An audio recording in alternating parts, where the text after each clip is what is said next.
May 24, 1943, Berlin. The U-boat headquarters sits beneath thick concrete, insulated from bombs but not from truth. Admiral Karl Dönitz stands at a steel table covered in maps of the North Atlantic. Red pins mark last known positions. Too many are crossed out in black. The room smells of tobacco and damp wool. A clerk enters with another casualty report. U-954, lost with all hands. Dönitz does not look up. He counts silently. 41 submarines, 1 month, the highest loss rate in the entire war. He believed his Wolfpacks were unbeatable. He believed Enigma was unbreakable. He believed the sea kept secrets. They thought they controlled the Atlantic. But what they saw changed everything. The light from the single desk lamp casts long shadows across the operations room. Outside, Berlin sleeps under blackout curtains. Inside, the war continues in whispers and radio static. Dönitz moves slowly between the chart tables, his hands clasped behind his back. Officers stand at attention, waiting. No one speaks unless spoken to. The air is thick with unspoken dread. He stops at the Atlantic chart. Convoy routes are marked in blue pencil, U-boat patrol lines in red. Where they should intersect, there are only black crosses. U-436, U-528, U-266, U-954. Names that once belonged to commanders he knew personally. Men he trained, men he sent to sea with confidence and strategy. The teletype machine in the corner rattles intermittently. Each clatter brings another fragment of loss. A radio operator sits with headphones, monitoring frequencies that grow quieter each day. Fewer voices calling in, fewer position reports. The Atlantic, once alive with German transmissions, is becoming silent. And silence in this war means death. For 3 years, the U-boat arm was Germany's most effective weapon. From 1940 to early 1943, Dönitz's submarines sank over 2,800 Allied merchant ships, 14 million tons of cargo sent to the bottom. Britain's survival depended on convoys crossing the Atlantic with food, fuel, and weapons from America. The U-boats nearly severed that lifeline. Dönitz called it the Rudel tactic, Wolfpack tactics. Groups of submarines positioned across convoy routes, coordinated by radio from Berlin. When one U-boat spotted a convoy, it transmitted the position. Headquarters directed the pack to converge. They struck at night on the surface, where destroyers couldn't detect them with sonar. It was devastatingly effective. In March 1943, U-boats sank 120 ships. Churchill later wrote that the U-boat threat was the only thing that truly frightened him during the war. The Admiralty calculated that if losses continued at that rate, Britain would be starved into surrender by autumn. Dönitz believed this was Germany's path to victory. He had 400 operational U-boats by spring 1943. He planned to deploy them in larger packs, tighten the noose, break the convoy system entirely. He sent detailed operational orders by radio twice daily, redirecting submarines to intercept convoys based on intelligence reports. He trusted his codes. Enigma had never been broken. The Kriegsmarine used a 4-rotor variant, more complex than anything the Luftwaffe or Army possessed. It was mathematically unbreakable. That's what the cryptographers told him. That's what he believed. Then came May. The first week brought troubling reports. U-456, commanded by Kapitän Lieutenant Teichert, radioed that a convoy had altered course 30 minutes before his patrol line intercepted it. Coincidence, perhaps. Bad luck. 2 days later, U-558 reported aggressive air patrols exactly over its position, despite operating in mid-ocean, far from known air bases. The aircraft arrived before the U-boat could transmit its location. It was sunk with all hands. May 6th, U-668 ambushed by destroyers while submerged in a position it had reached only hours earlier. No prior contact, no explanation for how the escorts knew where to depth charge. May 11th, Convoy HX-237 detected. Dönitz ordered 8 submarines to form a patrol line designated Donau across the convoy's projected route. The convoy altered course 48 hours before reaching the interception point. It passed safely 200 miles south. All 8 U-boats repositioned. The convoy changed course again. Another miss, May 12th. U-266 destroyed by aircraft, U-456 lost, U-273 damaged and forced to abort. May 15th. Group LB, 11 submarines, positioned to intercept convoy SC-130. The convoy was escorted by HMS Kite, Wild Goose, and Wren, along with air cover from Iceland. The escorts moved with precision, as if guided. Every time a U-boat attempted to close, destroyers were already turning toward it. 5 submarines attacked, 5 were sunk. The convoy lost not a single ship. May 19th. U-954 radioed a contact report at 0340 hours. By 0410, it was under attack by aircraft equipped with searchlights and depth charges. It never resurfaced. The report stacked on Dönitz's desk like an indictment. U-436, U-528, U-463, U-202, U-258, U-381, U-209. The losses weren't random. They followed patterns. Submarines were being intercepted not where they were, but where they were going to be. Patrols lines were being avoided before they formed. Rendezvous points with supply tankers, arranged by coded radio, resulted in ambushes. Supply U-boats were priority targets. When U-119, a milch cow refueling submarine, was sunk on June 24th, 7 combat submarines were forced to abort operations due to lack of fuel. Dönitz reviewed the tactical data personally. He noted that Allied aircraft appeared over U-boats within hours of their transmission of position reports. Convoys changed routes after German operational orders were sent, but before U-boats reached intercept positions. Escort groups concentrated their searches in areas where no U-boat had yet revealed itself. May 24th. 41 U-boats lost, another 10 damaged beyond immediate repair. Crew losses exceeded 1,500 men. The replacement rate couldn't match it. For every convoy attacked, the cost was 1 or 2 submarines. The arithmetic was unsustainable. And then there was the silence from the cryptographic office. Dönitz requested an audit of Enigma security. The report concluded, no break possible. All procedures followed. All settings changed daily. 4 rotors, 26 positions each. The number of possible combinations exceeded 10 billion. But the numbers didn't lie. The convoys were getting through. The U-boats were dying. Something had changed. The sea, once Germany's greatest ally, had turned hostile. The room is silent now. The teletype has stopped. The radio operators have removed their headphones. It is past midnight on May 24th. Dönitz stands alone at the map table, under the single lamp. The Atlantic chart is covered in black crosses, each one a submarine, each one 40 men. He traces the convoy routes with one finger. HX-237, SC-130, ONS-5. Every route adjusted at precisely the moment his Wolfpacks moved to intercept. He studies the timing. Orders transmitted at 600. Convoy changes course by 1400. 8 hours. Not enough time for a reconnaissance aircraft to spot his submarines, report back, and redirect an entire convoy. Not enough time for chance. He picks up the operational log. May 1st, Group Star repositioned to grid BE-53. Convoy diverted. May 4th, Group Spect ordered to quadrant AJ-68. Convoy rerouted south. May 8th, Group Donau deployed along expected path. Convoy altered heading 12 hours before intercept. May 11th, May 15th, May 19th. Every time, every single time. Dönitz sets down the log. He walks to the transmitter room, empty now. The operators dismissed for the night. The Enigma machine sits on the wooden desk, its rotors locked into night setting. 4 rotors, 26 letters, daily key sheets distributed to every U-boat, every headquarters, every station, changed every midnight, unbreakable. But if it were unbreakable, why were his submarines dying? He thinks back through the war. 1940, U-boats hunted freely. 1941, convoys became harder to find, but Enigma remained secure.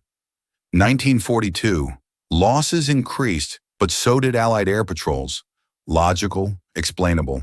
And now, May 1943, every position known, every order anticipated, Every tactical decision countered before it could be executed. He returns to the map. He does not look at the submarine positions anymore. He looks at the enemy.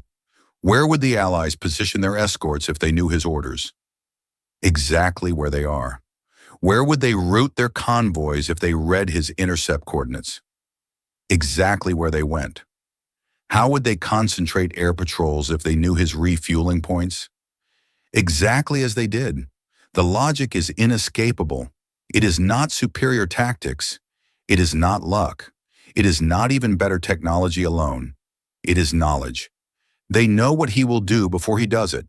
They read his orders before his commanders do. The British have broken Enigma. He stands motionless.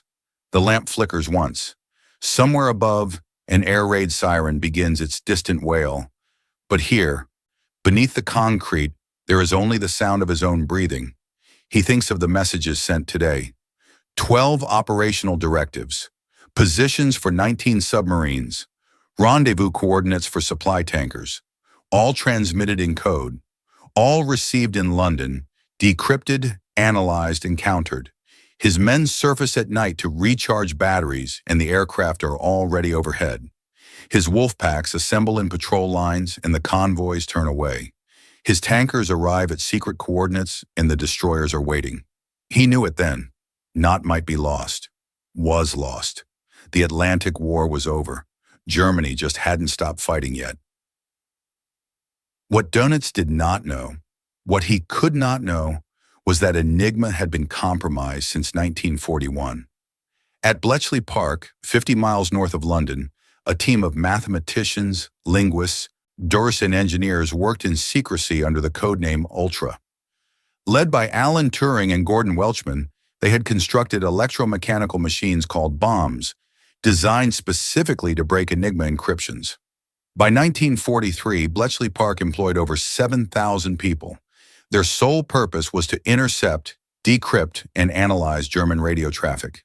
The naval Enigma, Dönitz's 4-rotor variant, was the most difficult.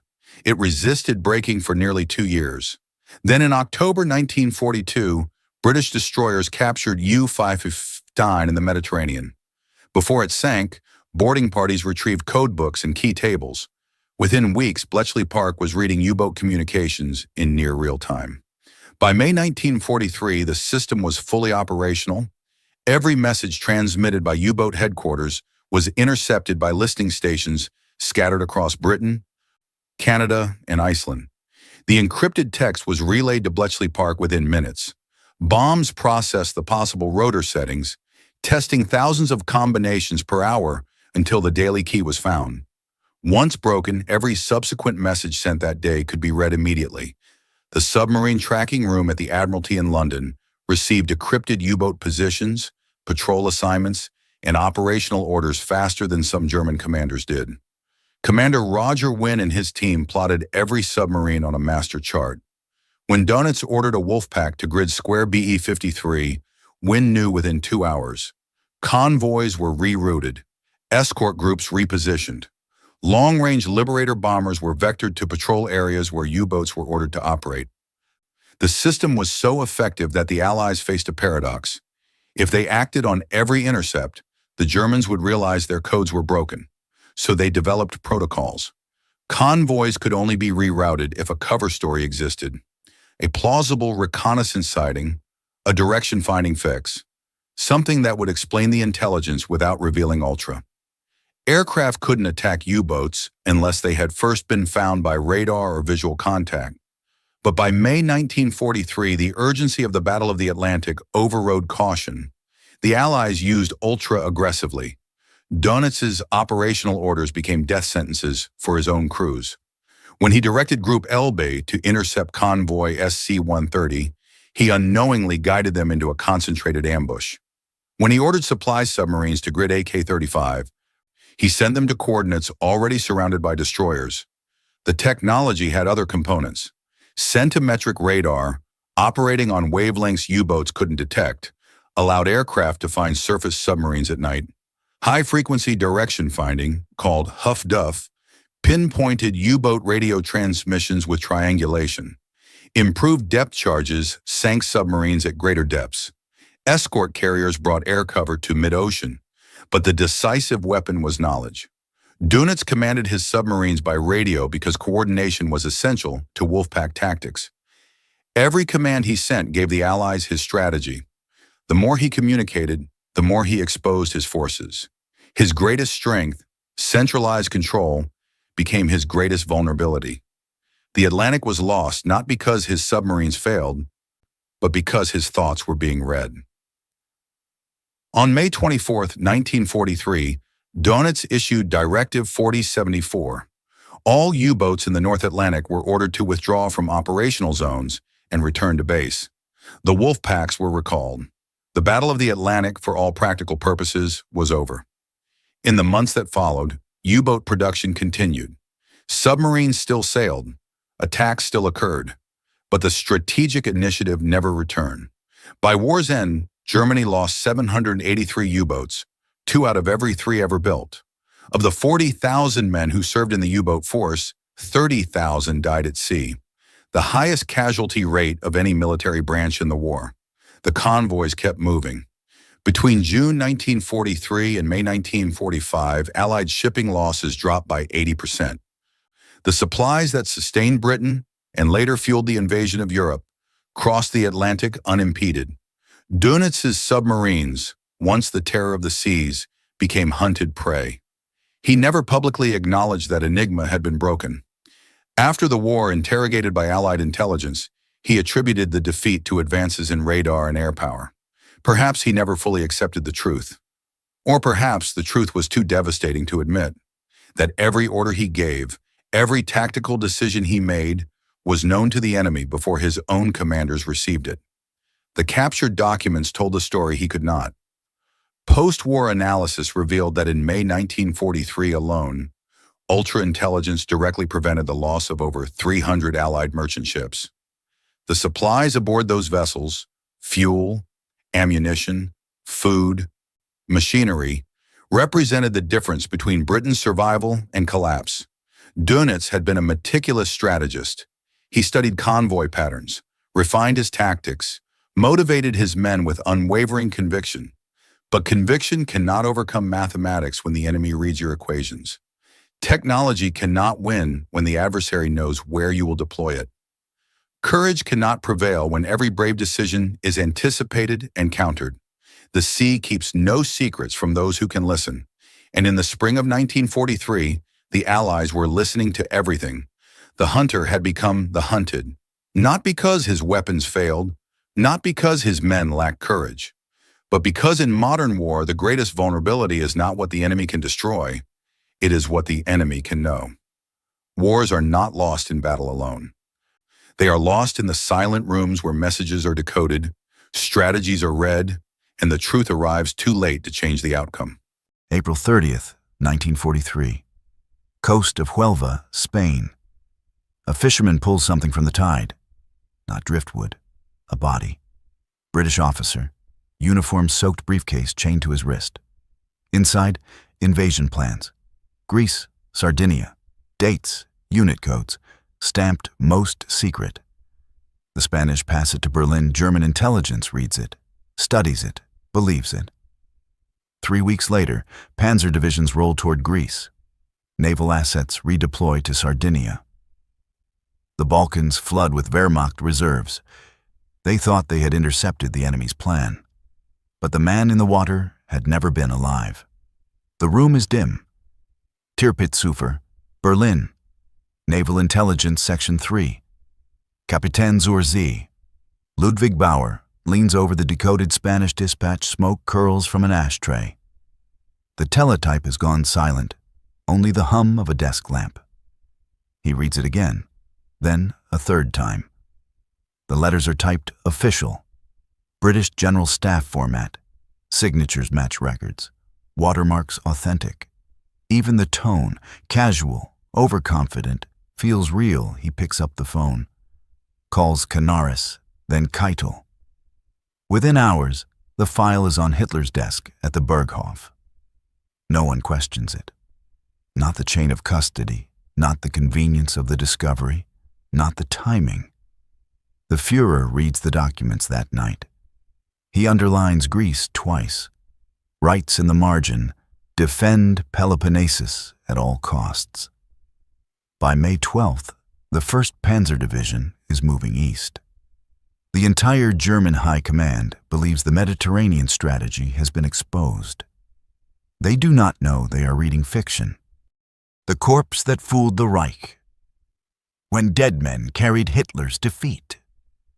For Berlin, this is a triumph of intelligence work. The Abwehr, Germany's military intelligence, had been hunting for Allied invasion plans since the fall of North Africa.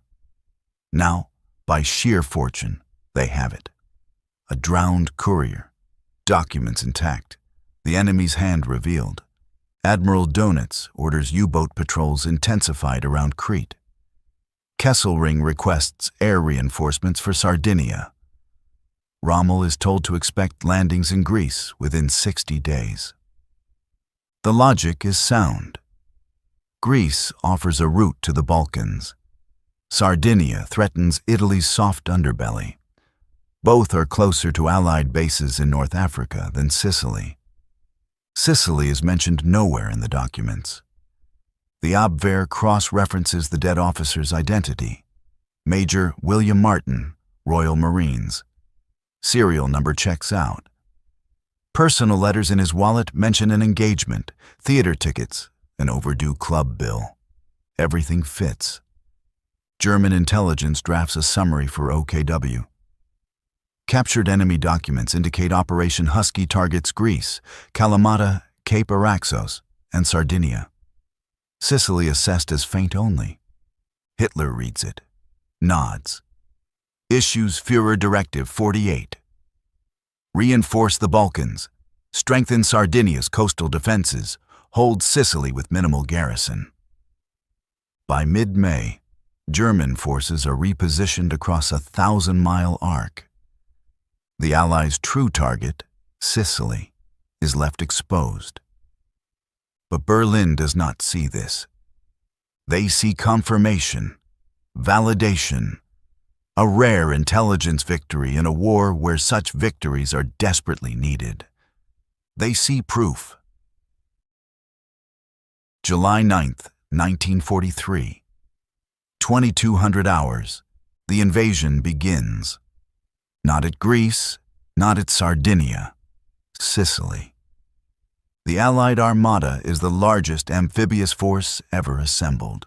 2,590 vessels, battleships, carriers, landing craft, stretched across 90 miles of sea.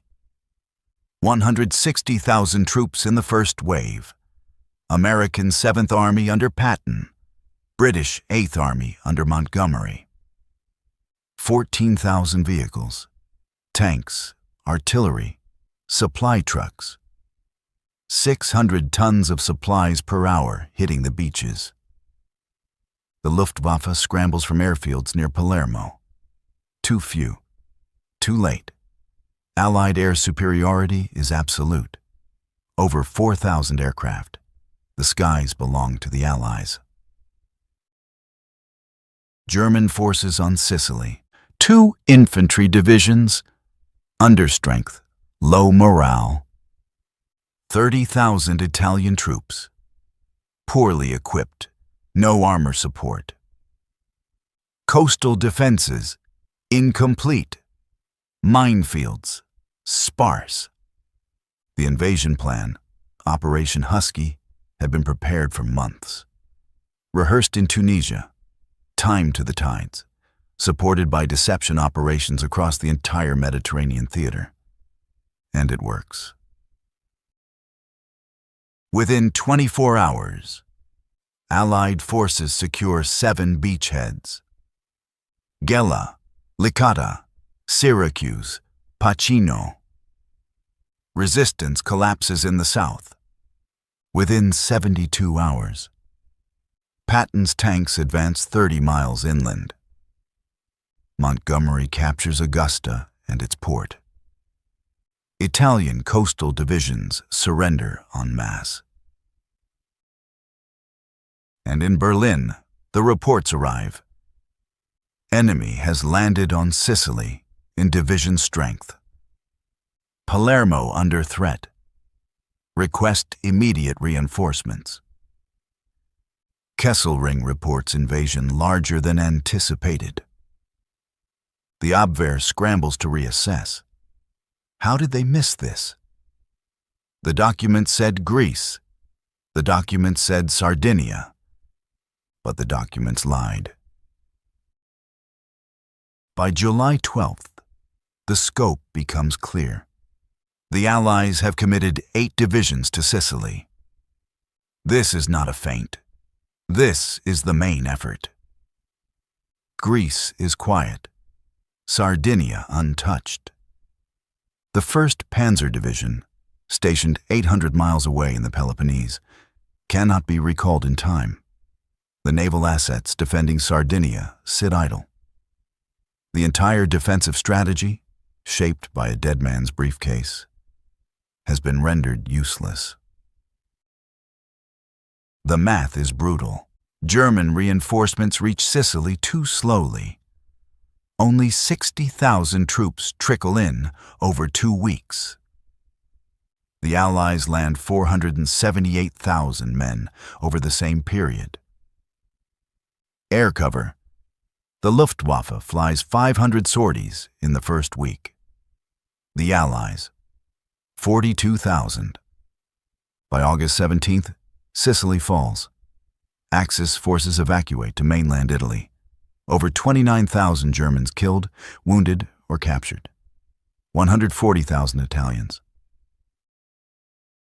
And in the Tirpitz-Zufer building in Berlin, Kapitän Bauer stares at the map.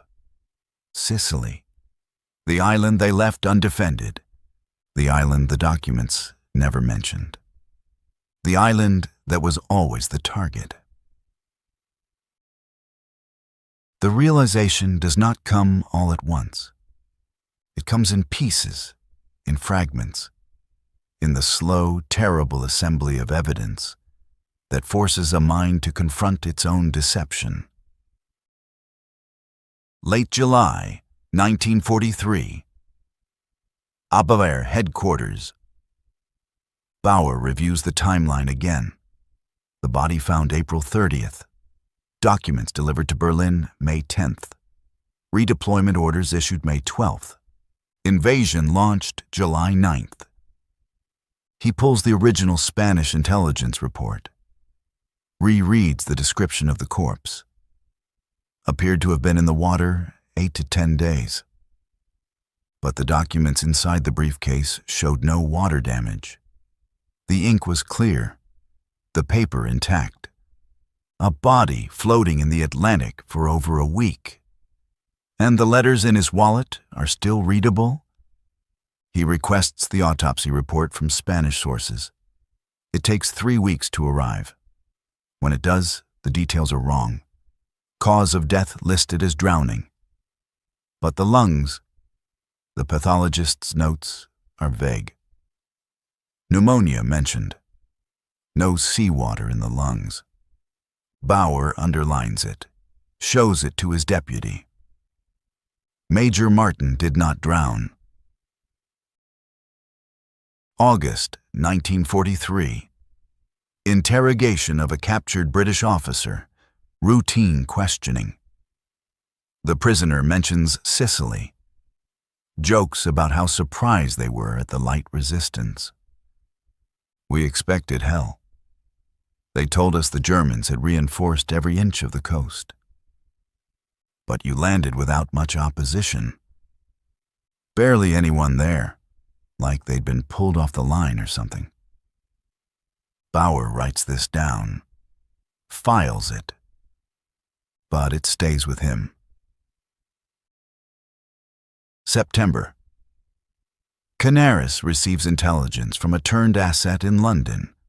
Rumors, whispers, a British operation called Mincemeat. The name means nothing at first.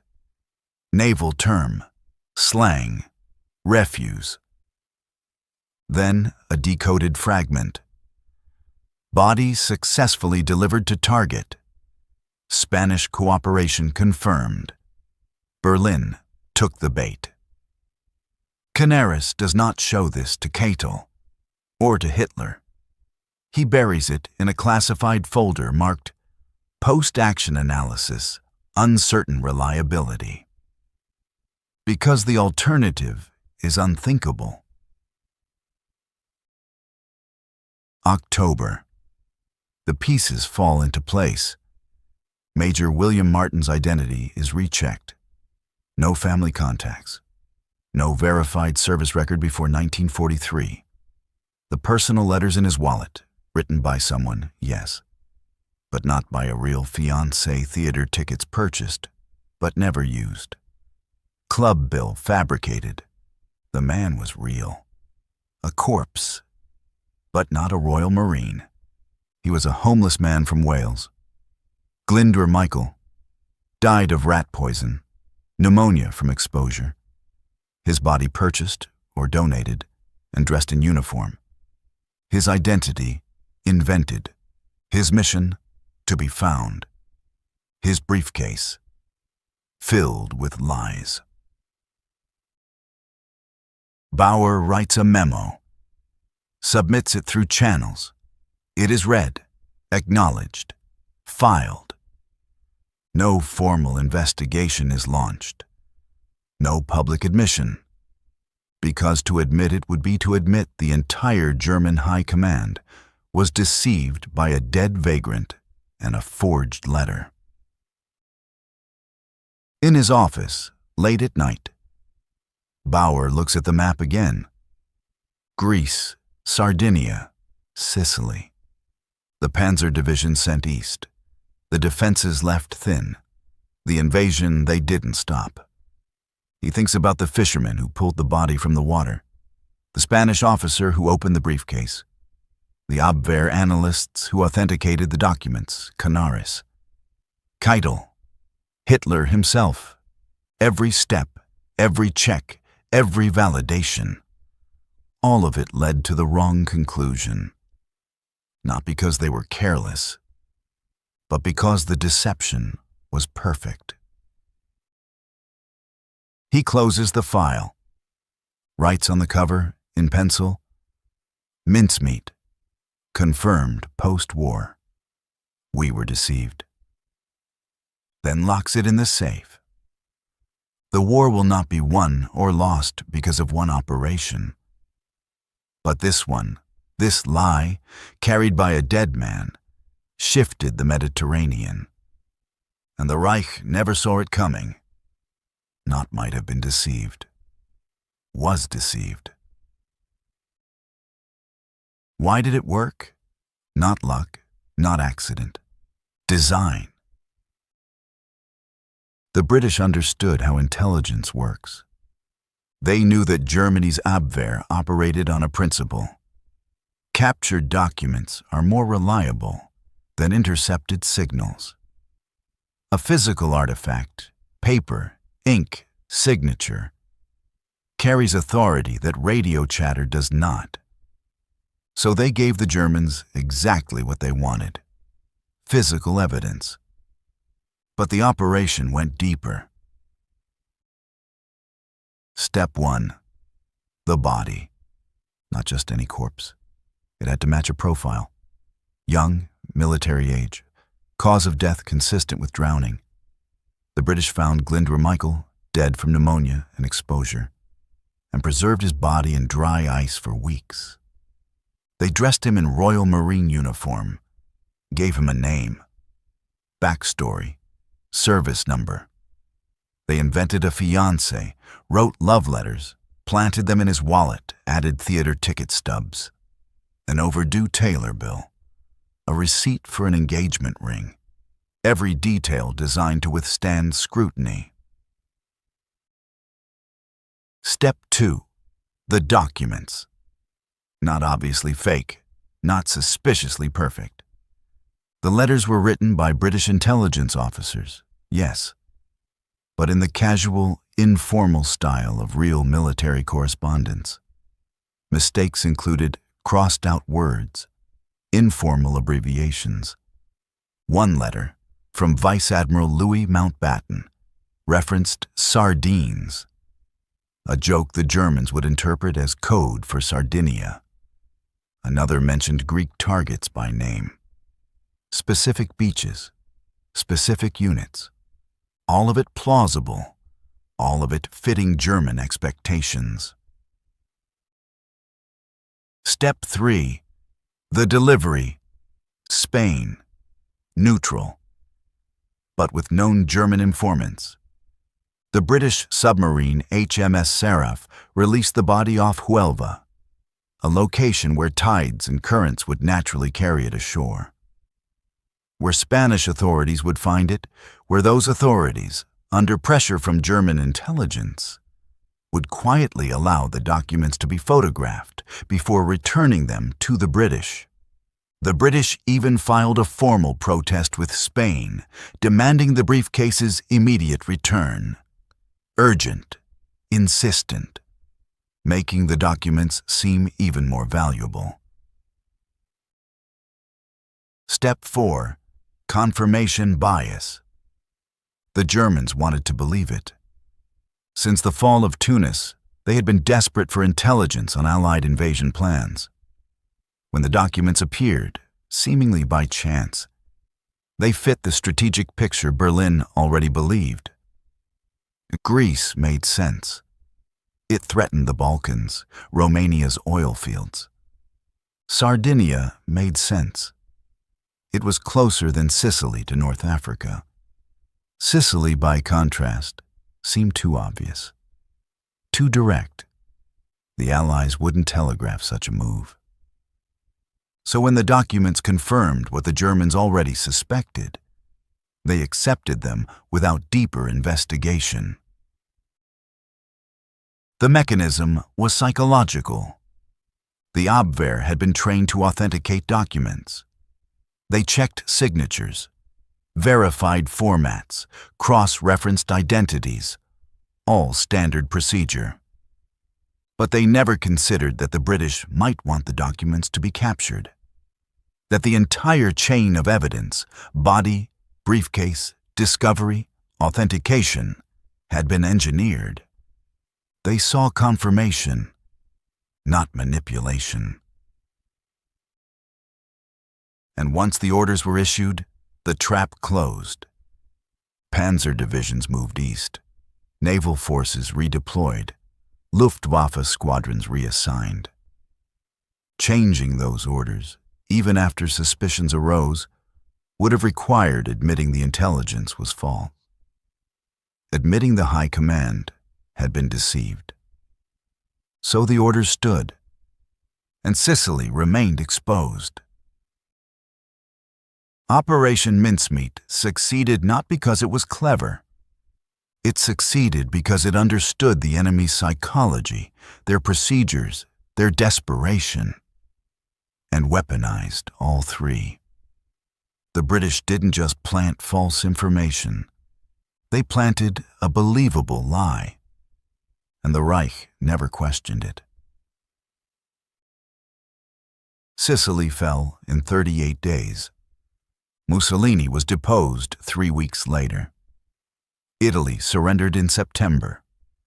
The southern front, once thought secure, collapsed. The war in the Mediterranean, which Germany had hoped to stabilize, became a bleeding wound, all because of a briefcase and a body. After the war, the truth emerged slowly. British intelligence files were declassified in the 1950s. The name Glyndŵr Michael appeared in historical records. The forged documents were studied. The planning behind Operation Mincemeat was revealed in detail. And it became clear, this was not improvisation. This was precision. Every letter, every ticket stub, every title calculation, every psychological assumption about how the Abwehr would react. It had been planned for months, rehearsed, refined. The British called it the man who never was. The Germans called it nothing, because admitting the deception would mean admitting they had been outplayed at the intelligence game they thought they mastered. The lesson was not lost on post-war intelligence agencies. Deception operations became standard. The Allies used them again before D-Day. Operation Fortitude, convincing Germany the invasion would come at Calais, not Normandy. The principle remained: control what the enemy sees. Feed them the truth they want to believe. Let their own logic do the rest. But in 1943, in the dim offices of the Tirpitz-Sufer, the realization was still raw. Bauer retired after the war, lived quietly, never spoke publicly about mincemeat. When asked years later by a historian, he said only this: "We believed because we needed to believe. And in war, that is the most dangerous thing." The body washed ashore. The briefcase was opened. The documents were read. And in that moment, the course of the Mediterranean War changed. Not with fire, not with steel. With a lie so perfect, it became truth. In war, intelligence is everything, but only if you know it's real.